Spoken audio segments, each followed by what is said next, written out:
This is a very brief overview of the periodic table. First, let's talk about the groups. Basic stuff, they're grouped up into metals, metalloids, and non-metals. The metals are these guys in this area here. I'll highlight in the blue. All of these guys are just metals, going from lithium all the way to aluminum. Your metalloids, which have properties kind of like metals, but also kind of like non-metals, include boron, silicon, germanium. All these guys I'm circling in green here. And then your non-metals are these guys over here on the right that I'm circling in the red, and that includes hydrogen. Other groups include the alkali metals and the alkali earth metals, or these guys here in this group. A couple other groups before we move on is the metalloids, or excuse me, the halogens. We were talking about the metalloids. The halogens are right here, and then the noble gases are here. Trends, the major trends you see with the periodic table. The biggest ones are atomic radius,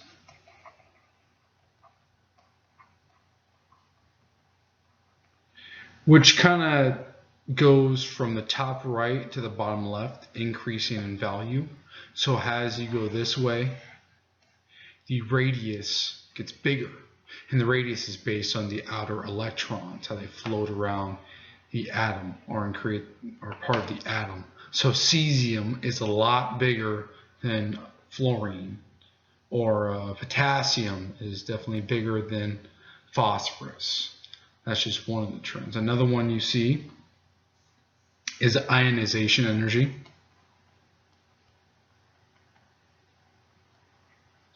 which is the energy it takes to make the element an ion. It increases going from the bottom left to the top right, so it actually goes this way.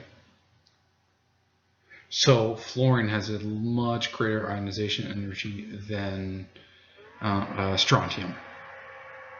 The last big one you see a lot is electronegativity.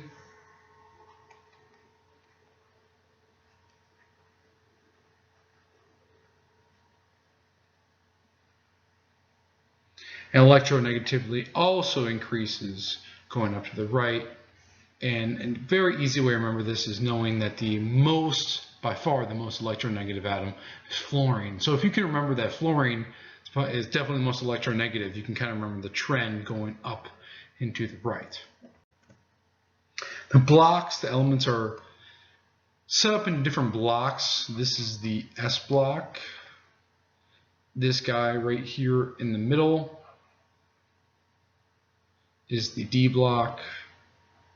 This is the P block. Excuse me, this whole thing is the P block.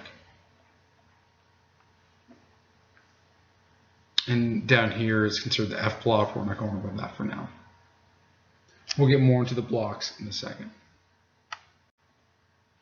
So a couple problems that you would see are some example problems. So let's say ordering from smallest to largest, you're given a sample of elements.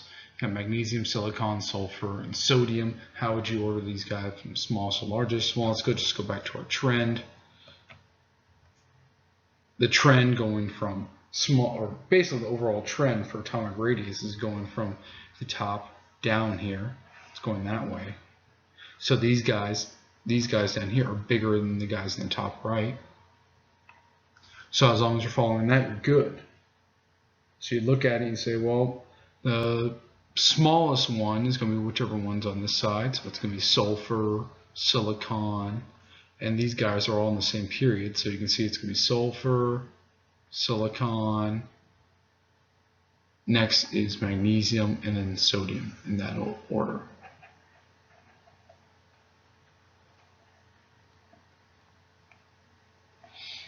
How about these guys? You got helium, xenon, argon, all noble gases. Well, again, the trend as we go down, they get larger. So going from smallest, helium to smallest, argon's next, and then you got xenon. Next, what if you order from largest to smallest electronegativity? Well, if you recall, again, fluorine. Fluorine is by far the most electronegative element. So as we go up and to the right, we're getting more and more electronegativity.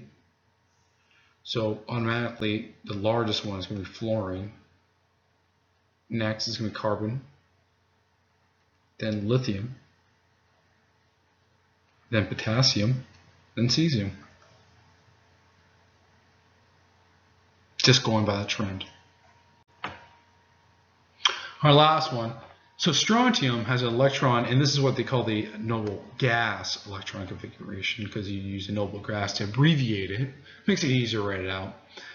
So the strontium's electron configuration is KRS or 5s2. Provide the following. What group is strontium in? What period is it in? What block it is in? And we're not going to use the periodic table just yet for this. So what group is it going to be in? Well, it's going to be in, just by looking at this, you know all this information. The fact that it's S2 or ends in S2 tells you that it's in the 2A group. It's in the S block, and that's what the S2 tells you. I think this 2 is telling, or S is the S block, the 2 is telling you it's in that second column. So it's in the 2A group, or the S block. So that answers this question down here. Which also tells you it's an alkali earth metal. So the period, what period is it in? The 5 is what tells you the period. So this guy is definitely in period 5. And it's that simple. So really just by looking at electron configuration, you can tell a whole lot from what's going on with an element. And let's find strontium really quick. It's over here. So 1, 2, 3, 4, 5. Yep, that's right for the period. And this is the S block, if you recall. This is group 1A. This is group 2A. And it goes on and on.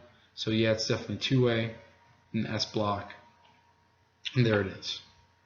So just by looking at electron configuration, you can get an awful lot of information on an atom.